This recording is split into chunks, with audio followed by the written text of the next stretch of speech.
म्हणले त्याला बायकोनं खसकावलं, शहाणा झाला. बायकोचं ऐकून लोक सुधारतात. कितीतरी बेवडे बायकांनी हाणले तरी दारू सोडील वाल्या काय तरी. तुम्ही मी साधी गोष्ट आहे का, आता मी उभा तुम्ही बसले, आपल्याला खरंच आठवा 2 मिनिटं आपल्या बायको इतकं वाईट कोणी बोलेले का आपल्याला?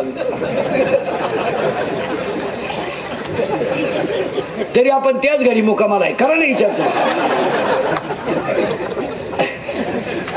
आपली बायको आपल्याला 2 पोरं झाल्यावर म्हणते तुम्हाला काही कळत नाही. आहे कुशल म्हणतो ते खरं आहे बा. अरे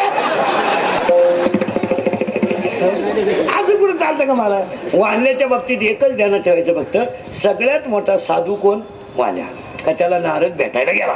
रावणाला होती 4,30,000 माणसं त्याच्या घरात, आणि रावणाला इंद्रजित नावाचा मुलगा होता. त्याचं पहिलं नाव मेघनाथ होतं.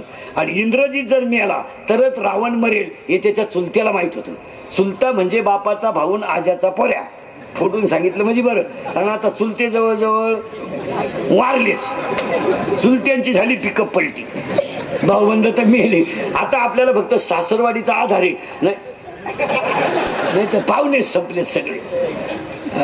महाराज गेले ते उत्तर निडायका. त्या इंद्रजित जर मेला तरच रावण मरेल हे बिभीषणाला माहित होतं. बिभीषण गडी कच्चा नव्हता, रामाला जाऊन मिळाला. फुटल्याशिवाय प्रगती नाही. आता या 2-3 महिने फुटत त्यांच्या डोक्यात तोच खटका आहे. घुसावा कोणच्या? गंमत तर 2 महिने आली. बरं आपण ज्याच्या जावा तो पडावा ते आहे म्हणजे हे गेलं. पुढारी सध्या भलत्या टेन्शन मध्ये या 2-3 महिने. त्याच्यात हे 2-3 निकाल लागल्यापासून त्यांचा मेंदूच बंद झाला. ते आहे कोणच्या जावा आपण जा. बरं राहिलाय 1.5 महिना, फुटावा कुणीकडं? बरं फुटावा तो पडावा म्हणजे ही बाबा गेला काय नाही. बरं बिभीषण फुटला पण हुशार. बिभीषण धूर्त गडी होता, हुशार नाही, त्याला खरा शब्द धूर्त आहे. तो इतका हुशार होता तो रामाकडेच गेला डायरेक्ट. आणि रामाला त्याने सांगितलं तुला सीताच मिळणार नाही. रामही डोक्यातलं करायला लागला, या भाऊ सांगतोय म्हणजे काय? कारण येणारा भाऊ कोणचा आहे? रावणाचा आहे. रामाने सांगितलं का तुला इंद्रजित पहिला मारावा लागल तेव्हा सीता मिळत. दिलीन चुलत्यानं लावून. पुतण्या मारायची मीटिंग घेतली चुलत्यानं. पण आता काय मागतो? आणि मीटिंग काय धाब्यावर नाही झाली चकणं चुकणं खाऊन. पण मीटिंगचा विषय ऐका. रामा इंद्रजित मारायचा आहे पण एक आट आहे. त्याचा जो हात आहे त्या हाताला वरदान आहे. त्या हातात जर कधी बाण आला समोरचा मेलाच. सावध राह. सल्ला सुद्धा भारी दिलता. इंद्रजितानं भात्यात हात घातला आणि समोरून बाण आला. महाराज राम बाण आला तर इंद्रजिताचा हात ढोपरातून उडाला तर लंकेत जाऊन पडला. महाराज तेवढ्या झपाट्यात जर कधी इंद्रजित त्याचा बाण आला असता कार्यक्रम रामाचा सुद्धा झालाच असता. पण फुटलेल्या घरातला होता. मग आतापर्यंत आपले दुश्मन कोण आहे? तो तुटलेला हात अंगणात पडला. महिला मंडळ तर रावणाची सून बाहेर आली सुलोचना. ती काय 4 गुरुवार करीत नव्हती. तुमचे संपले का गुरुवार? काय बावळ्याचा बाजार झालाय. 4 दिवस झाले सासऱ्याला आंघोळ नाही, त्याच्या बागलात उशिड्या झाल्या. तू इकडे उद्यपन घालती का? 4 गुरुवार पैकी एखादा गुरुवार नवरीच्या पाया पडली होती. पार्वतीने गुरुवार केला, शंकर पिऊन आला, काय उपयोग झाला त्याचा? ते तुटलेला हात अंगणात पडला. मारा रावणाची सून बाहेर आली. पतिव्रता होती ती. पतिव्रता कळतं ना मला म्हणलं तुम्हाला? पतिव्रता म्हणजे पूर्वी असं होतं बायकोनं पाणी तापवायचं, नवऱ्यानं आंघोळ करायची असा नियम होता.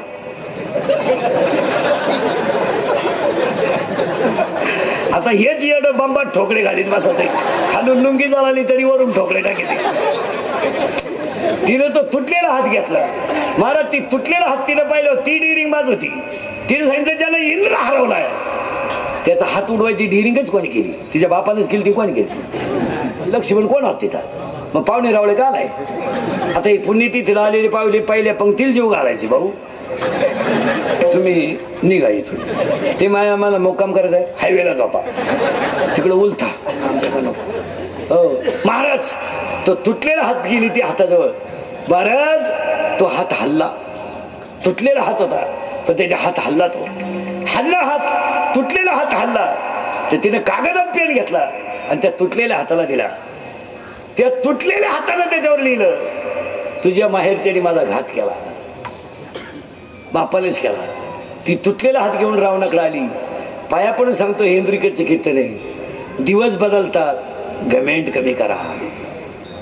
दिवस बदलतात, तेच दिवस राहत नाही. माझं आपलं कीर्तन महाराज म्हणून कधी ऐकायचं नाही. महाराज उलथू द्या मरू दे तिकडे. महाराज कीर्तन संपले का मरण. तुमचा मुलगा म्हणून ऐका आणि तुमचा मित्र म्हणून ऐका, ते सत्यच आहे.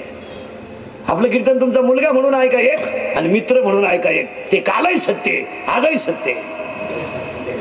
सावध व्हा, दिवस फिरतात. रडला रावण, आले का दिवस. रडला रावण, आणि रावण का रडला, का रडला रावण. सून गेली, सून विधवा झाली. विधवा सुनेला मी तोंड कसं दाखवावं, हे शहाण्या माणसाचं लक्षण आहे.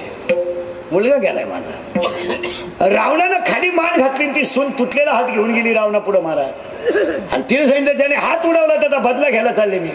रावण विद्वान माणूस मुळात. रावण जा म्हणला, जा. दरबारातली लोक रावणाला म्हणले तुला अक्कल आहे का काही, तू सून तरुण आहे, ती विधवा झाली. उद्या रावण म्हणला माई बायको आणून दे, तू सून घेऊन जायचं, तू काय करशील. रावण म्हणतो ज्या राज्यात रामासारखा राजा आहे त्या राज्यात स्त्रीवर अन्याय होणार नाही मला गॅरंटी आहे. काय विद्वान माणूस होता रावण. अरे शत्रूला सुद्धा चांगलं म्हणायची दानत असावी. त्यानं आपली बायको पळवली, हा हे शत्रुत्व जरी झालं तर शत्रूला सुद्धा चांगलं म्हणावं. वाईट कधी कुणाला नाही. काय शिकला रावण. आणि मग काय बोलता महाराज. एकदा अरण्याला आग लागली का हरणाला कुठं पळून जावा सांगायला लागत का. अरण्याला आग लागली की हरण आपोआप पळून जातात. फुलाचा मकरंद संपला की भुंगा आपाप निघून जातो. खिस्सा रिकामा झाला का पाहुणे घरातले आपाप दूर होतात. करायची काय गरज नाही रे,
हरणाला पळून जायचं सांगावं लागत नाही. फुलाचा मकरंद गेला की भुंग्याला सांगावं लागत नाही तू जाय. आणि एकदा खिस्सा रिकामा झाला आणि अंगातली ताकद रिकामी झाली का पाहुणे भाऊबंद आपाप दूर जातात.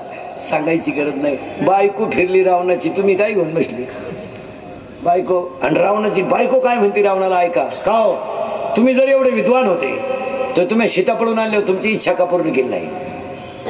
काय भाषा आहे मला. रडला रावण, दिवस फिरतात. रडला रावण. रावण म्हणतो मंदोदरी तोंडाला लागाम घाल, मुलगा गेला माझा, राज्य गेलं माझं.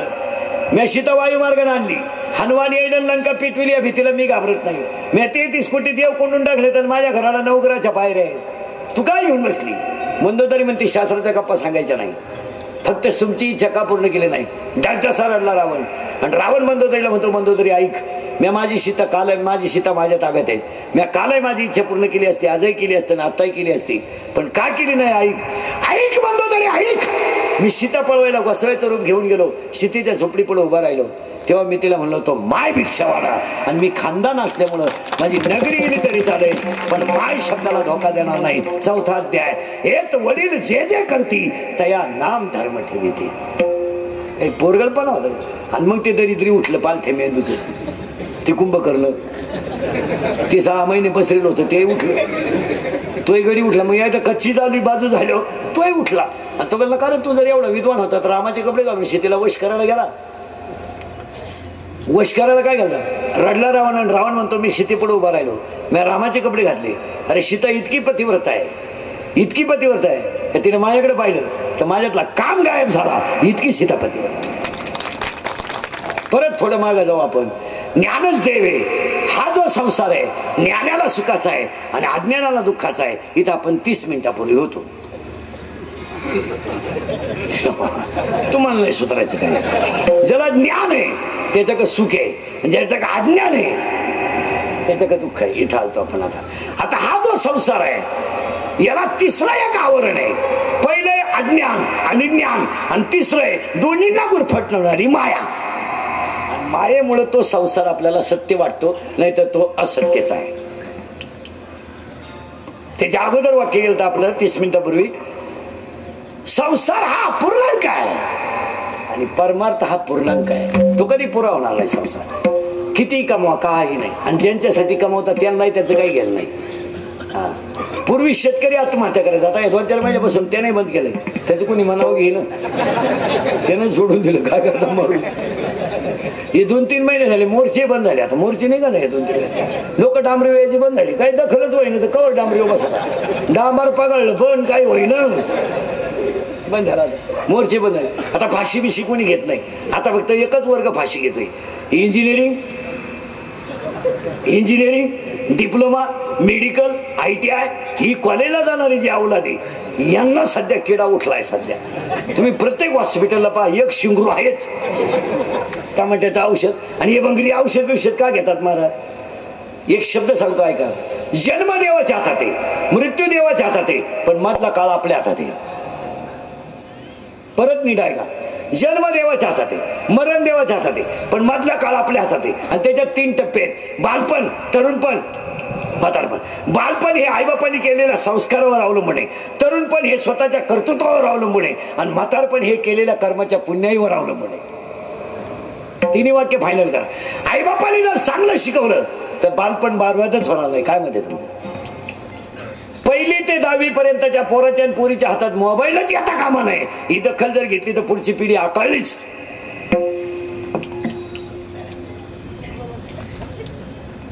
मग ही कॉलेजची शिंगर माजाटल्यावानी का करता? 70,000ची पल्सर आहे त्याला, 1,00,000ची बाईक, 10,000चा त्याच्याकडं मोबाईल, 2-2.5 हजाराचा त्याच्या बाहेर बूट. रुपड्या कमी ना उगलात, रुपड्या. तो 1 साइड भांगाल नाही इकडून. बोकडे शेजारी झोपत होतो, बोकड्या तुला डुसण्या मारितो, तुला का 1 साइड लागत. आणि त्या पोराचा रिंग मास्टर आहे त्याची आई, ते तर लय जागृत देवस्थान, तिथं लय खोडीची. बापानं 100 रुपये दिले ते पेट्रोलला, पण तेवढ्यात जात होती ना गाडी. अजून 100 घे, त्याचं ऐकू नको. त्याच महिना नाही का तो पहिल्यापासून तसाच आहे. आणि मग त्या अवलादीला धाबा सुचला, बार सुचला, गाणी ऐकायचं सुचलं. त्या पोराच्या बरबादीला घरातली माणसं जबाबदारी का बाहेरची? जर त्याला 70ची पल्सर दिली नसती ते 2-4 दिवस रुसलं असतं. आपाप कोणी खात नाही कुठं बाहेर. पण आईला कौतुक लय, एकुलतं एक हे कुठं लय आपल्याला. आणि नाहीतरी कोणच्यासाठी कमवायचं? मग देऊन टाक त्याला सगळं. तू हे तुळशीवाली दिल्ली याच्याकडे येईल ना, या आमच्या बोखांड. आम्ही आहेच हा माल सांभाळायला. आणि वरून पोर 10 रुपयाला तर ती मी कुठं कायम पेते, मारून ठेवत जाय फ्रीज. मग का पोराला एवढं मारित आहे का? त्याच्यामुळे पिढी बिघडली. काय म्हणते तुमचं? 70,000ची पल्सर, 10,000चा मोबाईल, आवला दूर टाकली. माझं गेलं ते कुत्र्याला लाद आणते गाडीवर चाललं. आणि मग ते पोर भंगार प्यायला लागलं पोरीच्या नादी. पोरही भंगार. तिच्या पायी 3 पोरांनी फाशी गेले. हा 4था सांडवे लागला तिला घ्यायला. बरं तिला काय अक्कल आहे? मोबाईलचं बिल भरायला लागत नाही, गाडीला पेट्रोल टाकायला लागत नाही, आणि हॉटेलचं बिल द्यावं लागत नाही. तिला काय ती भंगरीचे पडलं तिच्या प्रेमात. पण त्या पोरेच्या बापानं इंदुरीकडचं कीर्तन ऐकलं होतं. आणि आपलं कीर्तन खरं सांगायला लबाड नाही बोलायचं, एक जरी ऐकलं ना 5-10% झटका बसतोच. वर्षातून 4 वेळा ऐकायला पाहिजे काही झालं तर. 3-3 महिन्याच्या गॅपनं माणूस जागेवर राहील. 3 महिन्यातून 1 डोस आपला व्हायलाच पाहिजे. महाराज नका मानू माना, पण फरक आहे नाही. फरक पडतोच. सुनेचा बोलण्याचाही पडतो आणि सासूचा हातपाय आपटायचाही बोलतो. त्या गाड्याने कीर्तन ऐकलं होतं, त्याला काही टेन्शन नव्हतं, तो रिलॅक्सच होता. त्याच्या डोक्यात ठकटकच होती. ते कांतेपुरीच्या बापाने ऐकलं नेमकं कीर्तन. दोघं एकाच दिवशी कीर्तनाला गे. तो पोऱ्याच्या त्या पुरीचा बाप घरी गेला आणि तिला म्हणला, जर त्या पोऱ्या संग परत दिसली ना टांगड्यातून काढीन. पोरगार झाली.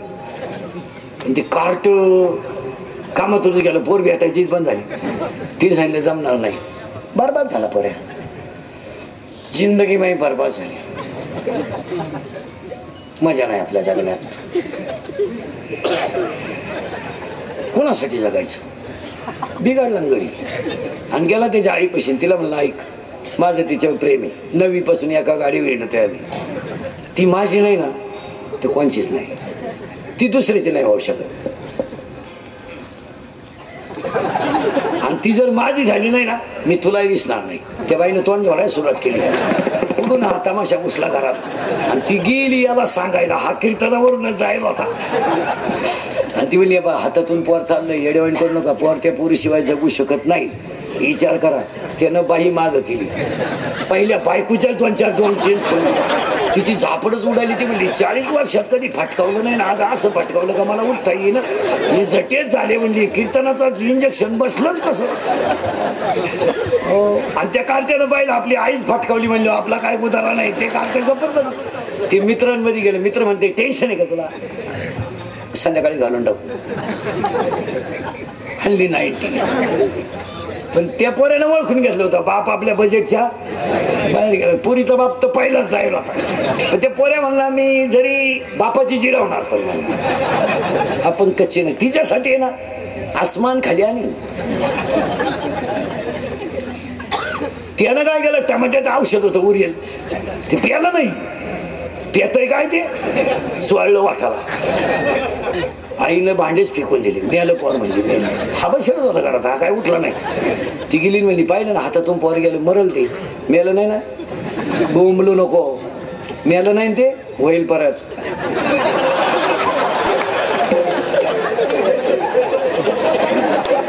कीर्तनाचे झटकाच तसा आहे. परत होईल. थोडं लांबल पण होईल. तू बोंबलू नको. नाही तर ते करतो म्हणलं औषधही लागू पडा ना बापाला. बापच बिघडला म्हणला. पण ते घाबरलं. चोळलंय म्हणलं. त्याला वाटलं आपलं कमी जास्त होईल. ते बापा पुढंच आलं. बापानं बाई मागच करेल होती.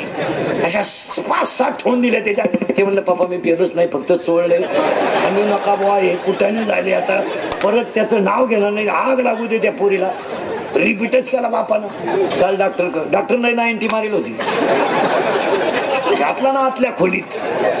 आणि डॉक्टरनं बेल्टच काढला कमराचा. असं रिपीट केलं. तो डॉक्टरला म्हणला, डॉक्टर साहेब पाया पडतो तुमच्या. मी फक्त चोळलंय हो. बापानं हल्लं 1 पट, तुम्ही हल्लं 2 पट. ती पोर उभी जळाली तर मी हिजवाय जाणार नाही. पण मला सोडवा ना तुम्ही. डॉक्टर म्हणले, तसं नाही, पेशंट आणल्यावर धुतलंच पाहिजे.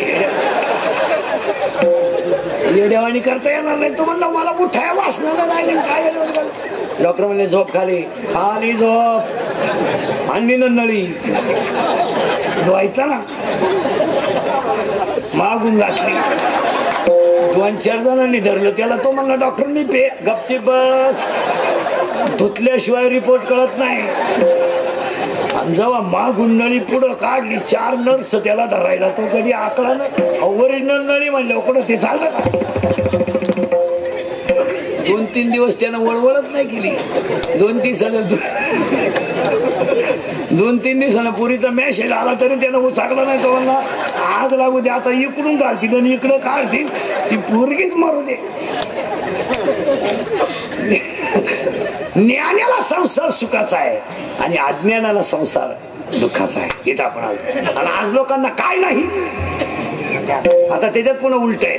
ज्ञानात काय. अध्याय नंबर 15 ओवी नंबर 35. विरक्ती वाचोनी ज्ञानाशी तगणेच नाही. ज्ञान हे वैराग्याशिवाय टिकू शकत नाही आणि वैराग्य हे भक्तीशिवाय शिकू शकत नाही. मग आता आपल्याला शिकायचा संसार. संसार थोडा किचकट आहे पण फिट करून देतो. हे पोरा सुरींचे लई लाड नाही करायचं मला. आपण जे बरबाद झालो ना ते याच्यामुळे झालं. आणि एक वाक्य सांगा, तुम्हाला मला जी इस्टेट दिली ना हा देवाचा प्रसाद आहे आणि आपलं कर्म आहे, तिसऱ्याचा वाटा नाही. काय मत आहे तुमचं?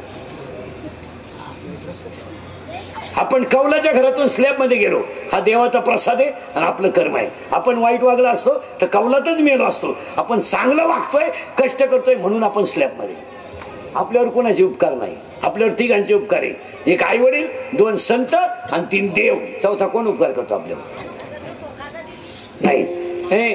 जाऊ आपण गरिबीतून मोठे झालो महाराज. मग आपल्या पोरांना त्याची जाण नाही, इस्टेटीचा मजा नाही. लई लाड नाही करायची. ऐका आता, जरा किचकट आहे संसार पण मांडून देतो. याला 2 गोष्टी आवडतात. याला सुगंध आणि दुर्गंध. याला आहेत बरं का दुसऱ्या अध्यायातल्या महाराज मंडळी. याला सुगंध आणि दुर्गंध आवडतो. याला निंदा आणि स्तुती आवडते. याला कानाला याला चांगलं आणि वाईट आवडतं. आणि याला स्पर्शाचे 2 गुण, बेसूर आणि कठीण. दुसऱ्या अध्यायाचे ववे आहेत. याला सुगंध दुर्गंध आवडतो. याला निंदा स्तुती आवडते. याला स्पर्श मऊ आणि कठीण आवडतो. आणि याला चांगलं आणि वाईट आवडतं. बरोबर आहे. आता ऐका, यानं जर एखादी गोष्ट पाहिली तर ती गोष्ट चांगली का वाईट हे ठरवण्याचा अधिकार याला नाही, त्याला मनाचा आधार आहे. मग ह्या गाडी काय करतो? मनाला सांगतो गोष्ट योग्य का अयोग्य. मन असं विचित्र आहे, ते एकटं रिपोर्ट देत नाही, ते एवढ्यांना जाग करते. आणि हे सगळे हलकट याचं ऐका, त्या मनाचं. आता ऐका, मनात जी गोष्ट बसली तिला डोळ्यानं साथ दिली. पुरावा 9वा अध्याय. हे मन मीची खरी, माझे भजनी प्रेम धरे. आता ऐका, या गड्यानं जी गोष्ट पाहिली तिला आधार दिला मनानं. आणि मनानं काय केलं? हे 10 इंद्रिय जागे केले आणि 10 इंद्रियांनी शरीरात काम तयार केला. आणि काम तयार झाला म्हणून बलात्कार घडला. बलात्कार का घडतो? इंद्रियावरचा ताबा सुटला की बलात्कार घडतो. आणि बलात्कार जर यशस्वी झाला तर लोभ घडतो, नाही झाला तर क्रोध घडतो. राग काय येतो? आणि आज 99% माणसं रागानं संपवली.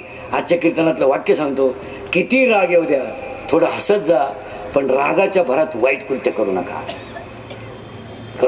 त्याला आकडा. थोडं खून करायला काय 2-4 दिवस लागत नाही, मर्डर करायला काय 2-4 दिवस लागत नाही, बलात्कार करायला काय दुपार लागत नाही, पण त्याची फळं वाईट आहेत याच्या बाबतीत सावध राहा.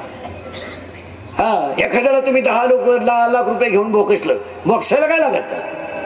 5 मिनिटाचं काम आहे गडी बॉक्सायचं मध्ये. पण ते 10 लाख खर्चायला तू बाहेर राहायला पाहिजे ना. रागाला आकडा. आणि वव्या सांगतो तुमच्यासाठी, वव्या इतके सुंदर आहेत 3ऱ्या अध्यायात. जळेबिन बुडविती म्हणजे पाणी नसताना बुडवतो, राग नसताना जाळतो, दोरी नसताना बांधतो. जळेबिन बुडविती, आगीबिन जाळीती, दोरेबिन बांधिती, शिखलेबिन रोविती, पाशकेबिन गोविती, हे ज्ञाननिधीचे भुजंग.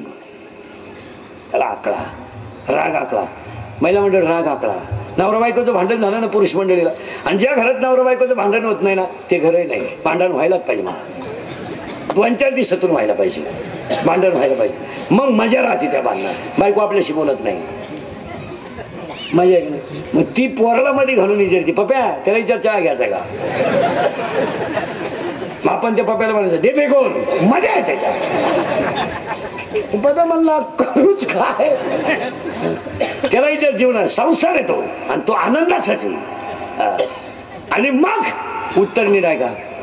राग आला ना महिला म्हणलं, तुम्हाला सांगतो नवरा बायकोचं भांडण झालं ना, एक 5 मिनिटं तुम्ही गप्प बसायचं. फक्त तिच्या गप्पा पाहत राहायचं, काहीच करायचं नाही, फक्त पाहत राहा.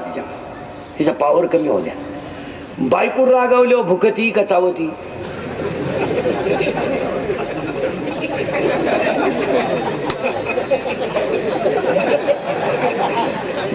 चावती.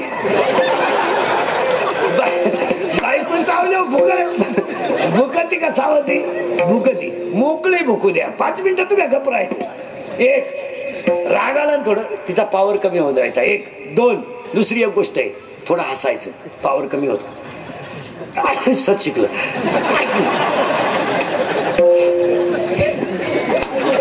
थोडा पावर कमी होतो. आणि तिसरी गोष्ट, तिथून निघून जायचं. 2 मिनिटं, एक 5-10 मिनिटं बाजूला सगळं वातावरण शांत होईल. आणि होतं मग जुने माणसं हुशार होते मला. ते घर वाहिलं का म्हणून काढत नव्हते का, ते पहिली व्हायचे. जुने माणसं लय हुशार. म्हातारा लग्नावरून आला संध्याकाळी थकून यायचा, दुपारी उन्हात जेवेल राहायचा. थकून आला का घोंगडी टाकून वाटेवर बसला का नातूच पाणी आणायची.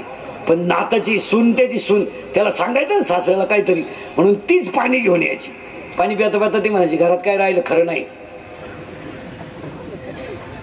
तो म्हणायचा पप्या चहा ठेव रे.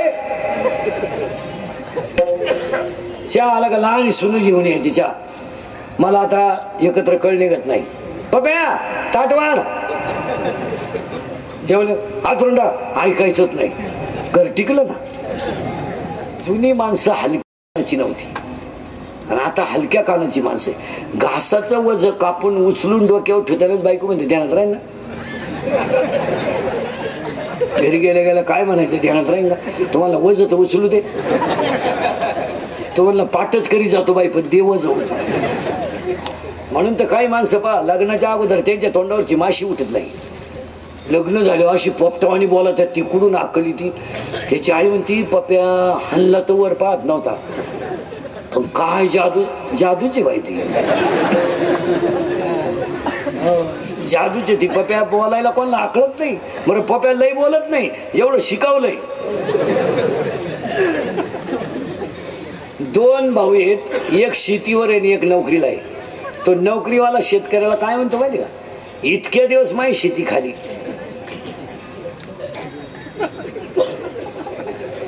अरे त्यानं हे म्हणायला पाहिजे इतके दिवस सांभाळली. तो म्हणतो इतके दिवस खाली. तो ते नाही म्हणत. ते म्हणू शकत नाही. त्याला ढोस आहे. त्याला शिकून कोणी आणायला राहते बायकोला. म्हणून तुम्हाला सांगतो भाऊ मला आहे भाऊ तुम्हाला आहे.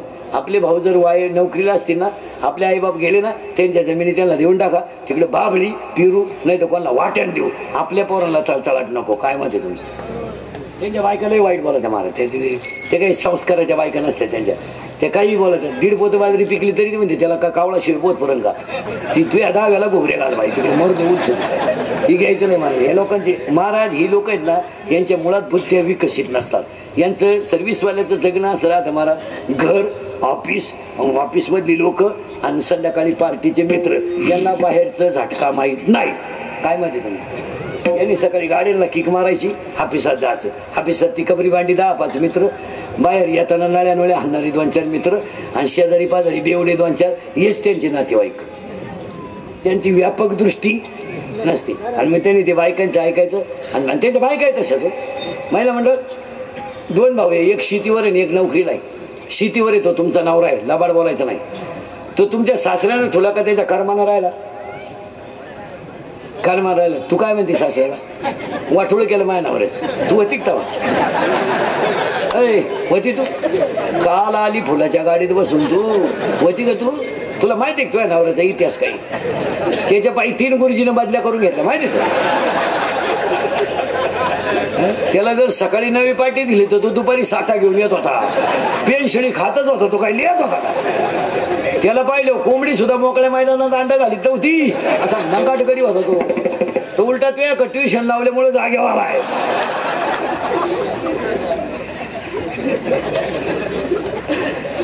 महाराज ज्ञानच नाही हो. उलट शेतकऱ्यानं म्हणलं सर्व्हिसवाल्यानं म्हणलं पाहिजे अरे एवढ्या दुष्काळात तो तुझा परपंच चालून माझी जमीन नांगरली हेच चांगलं.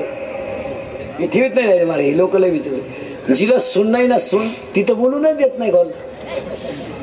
माझ्या डोळ्यात देखत आणायची म्हणते.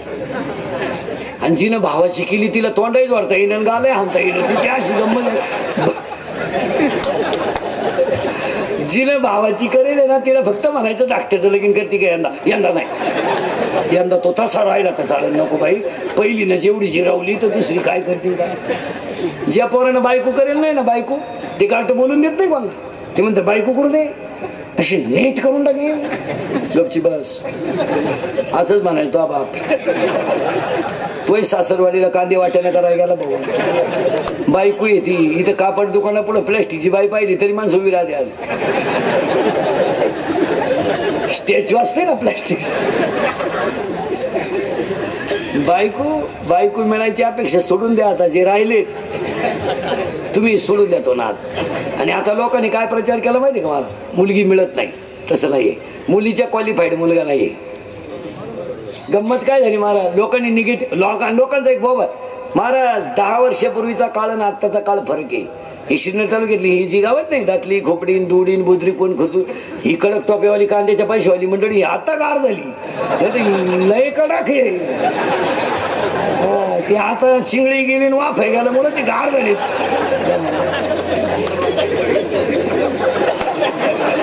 नाही तर ही कडक टोप्यावाली मंडळी लय ताईट. यांना पुरीचा बाप म्हणायचा आपली पोरगी करा. हे काय म्हणायचे माहिती तवा, तुम्ही कुठं आम्ही कुठं, हे कसं शक्य आहे. तुमची जमीन आपला उकडा सारखाच आहे. 13 ट्रॅक्टर पडेल आहेत.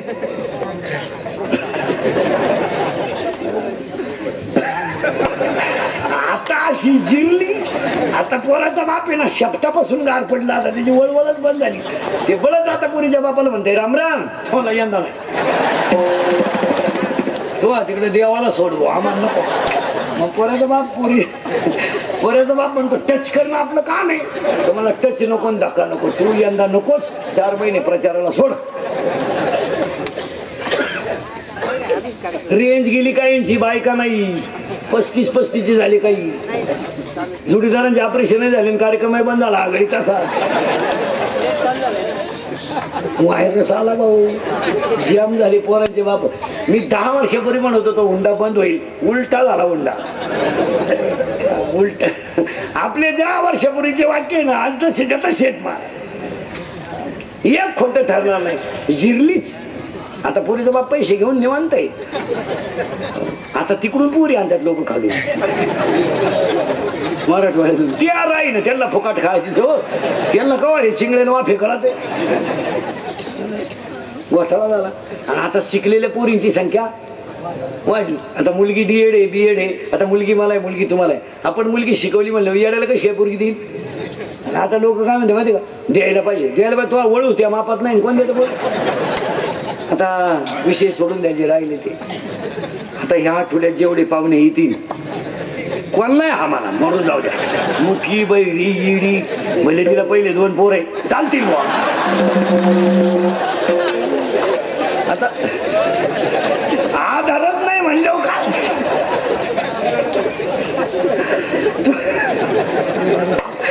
तुम्हाला आता एकच पर्याय पोरांनो, मोबाईलच्या स्क्रीनला कोणता तरी फोटो ठेवणे, झोपायच्या टायमाला पाहणे. नाही झोप आली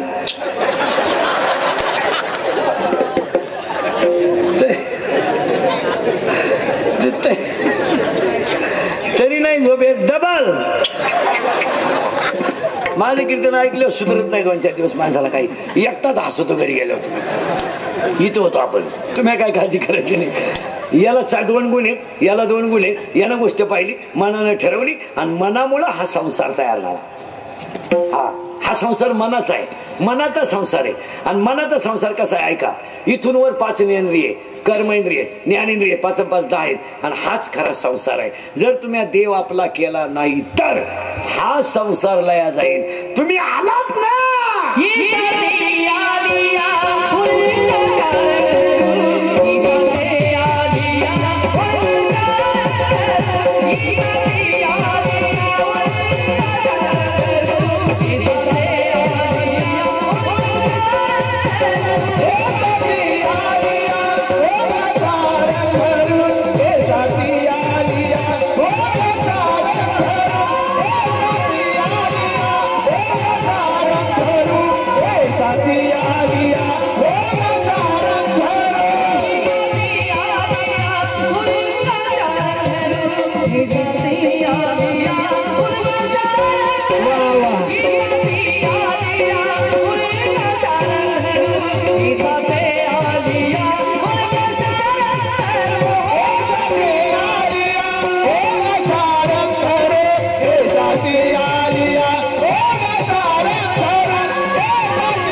साते याचा अर्थ बाजार.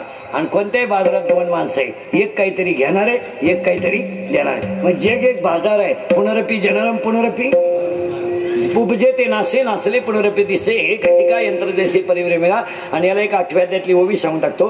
तेवी जितेने अवसरे जे आवडोने जीवी हुरे ते मरणाचे मेरे फार हो लागे आणि मरणी जया जे आठवे तो ते गती ते पावे म्हणून सदा स्मरावे मातेत्वा.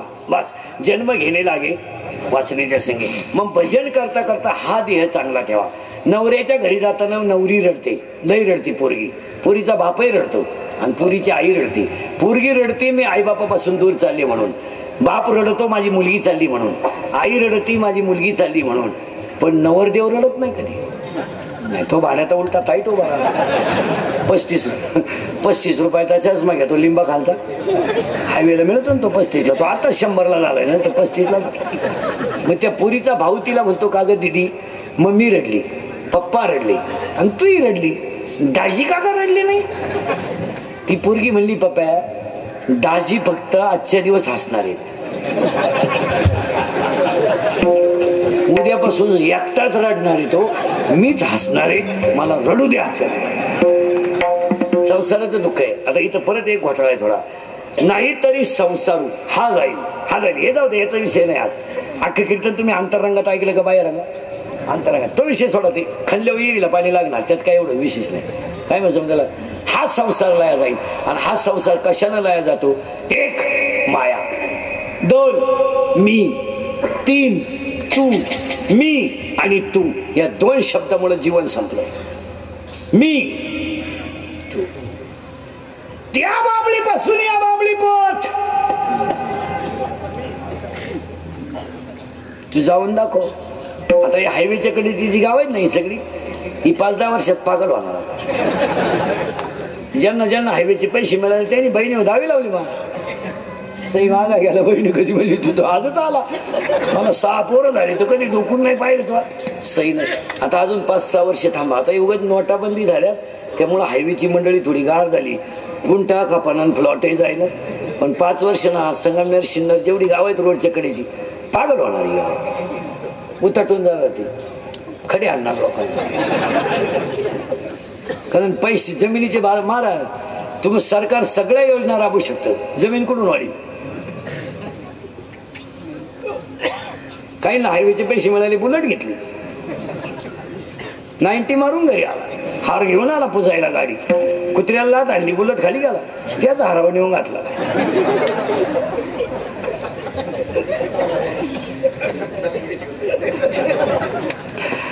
लक्ष्मी येते.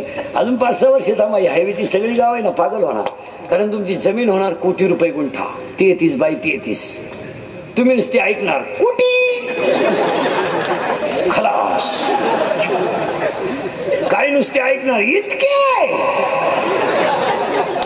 आणि काही जण कोटी हातात घेणार. कोटी म्हणजे 100 लाख खर्चायचे. कसे 25चा बंगला आणि 25ची गाडी. किती गेले 12.5 lakh. Dance bar 12.5 lakh, beer bar, नळ्या नळ्या खांड खुंड खलास. तुमची पोर आहेत रोडला कुल्फी.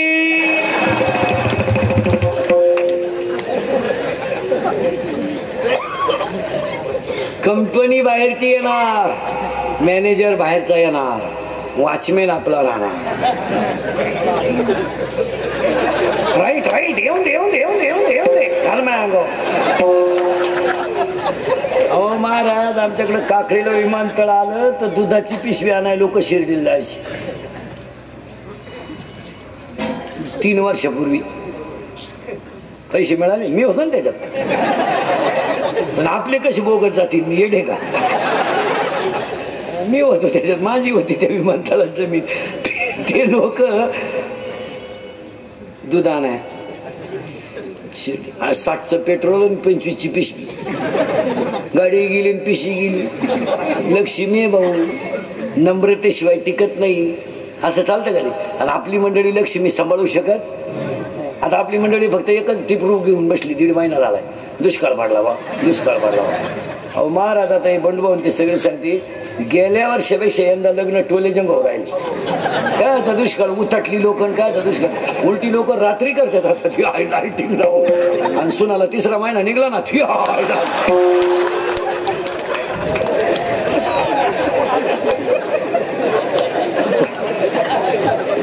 महाराज ओवी मी ते त्या बाबतीत बोगस पार 5 पर्यंत नाही. शासन सोडून जेवढी माणसं वागलीत ना तेवढ्याला दणका बसलाच आहे. तुमचं काय मत? अध्याय नंबर 16 कोणाला लागलं तर लिहून घ्या. अध्याय नंबर 16 ओवी नंबर 359. 59 नंबरची ओवी आहे 16व्या अध्याय. शास्त्र म्हणेल ते सांडावे आणि राज्यही तृण मानावे. कचाकच लोक एखादं लग्न करतात. आता 22 वर्ष पोर राहिली, दुपारीनं काय मेली असती. अरे करू नको, होऊन जाईल. जावायची एवढ निघलं खटका येतो. मग एकानं मला कीर्तनात विचारलं, उभं राहू एकादशीला लग्न केल्यावर जरा असं होतंय तर ज्यांनी पुरी पडूनच आणल्या त्यांनी कुठं तिथे पाहिल्या. बंद झाली आपली अक्कल. तर त्याला ओवी अध्याय नंबर 17 ओवी नंबर 189. वारिया वाट न पाहे आणि मरण मुहूर्त न पाहे. वारं वाट पाहत नाही आणि मरण मुहूर्त पाहत नाही, आणि ही अवलाद अशीच मेल्याशिवाय राहत नाही. ही कशी मरती? अध्याय नंबर 3 ओवी नंबर 200 नंबर सकट घ्या, ती काय काळजी नाही, घरी गेल्या उचका. अध्याय नंबर 3 ओवी नंबर 200. पतंगा दीप्ती आलिंगन आणि तया अचूक मरण. किडा दिव्यावर गेला. येडे नव्हते ज्ञानोबारायांनी ओवी करायला. जैसी दीपकलिका धाकुटी बहु तेजाते प्रगती तैसी सद्बुद्धी थिकुटी म्हणू नये. येडे होते का तुकाराम महाराज? दुर्बुद्धी ते म्हणा कदा नवजवणार. संतांची भाषा ते का पारावरच्या गप्पा आहे? 700 वर्षापूर्वी लिहिलेली ओवी आज तंतोतंत तशी आहे, आणि 350 वर्षापूर्वी लिहिलेलं गाथ्यातलं प्रमाण जसंच्या जन हे सुखाचे दिल्या गेल्या तेव्हाचं वाक्य आहे. आजही खरंय, उद्याही खरंय, कधी खरंय. जाऊ चाले धंदा तो बहीण म्हणे दादा, तेव्हा लिहून ठेवलंय. तारुण्याच्या मध्ये न मानी कोणाशी. म्हशींच्या कल्पामध्ये रेडा चालतो तो डुलत चालतो. ज्ञानोबारायांनी तेव्हा तुकोबारायांनी तेव्हाप्रमाणे केली. या कुटुंबाचा आदर्श घ्यावा. गेलेल्या जीवात मला स्वर्गवास लाभो. त्यांच्या पाठीमागे राहिलेल्या अपत्याकडून अन्नदानासारखं पुण्य घडो. मी तुमचं तुम्हाला बोललंच पाहिजे. फक्त मी किती बोललो तरी तुम्ही सुधारायचं. असं नका करू भाऊ. इंद्रिकर मरण ना, म्हणजे मरणार नाही 25 वर्ष, पण तुम्हाला आपली आठवण यावं. एकदा प्रेमानं भजन करा. विठोबा रखुमा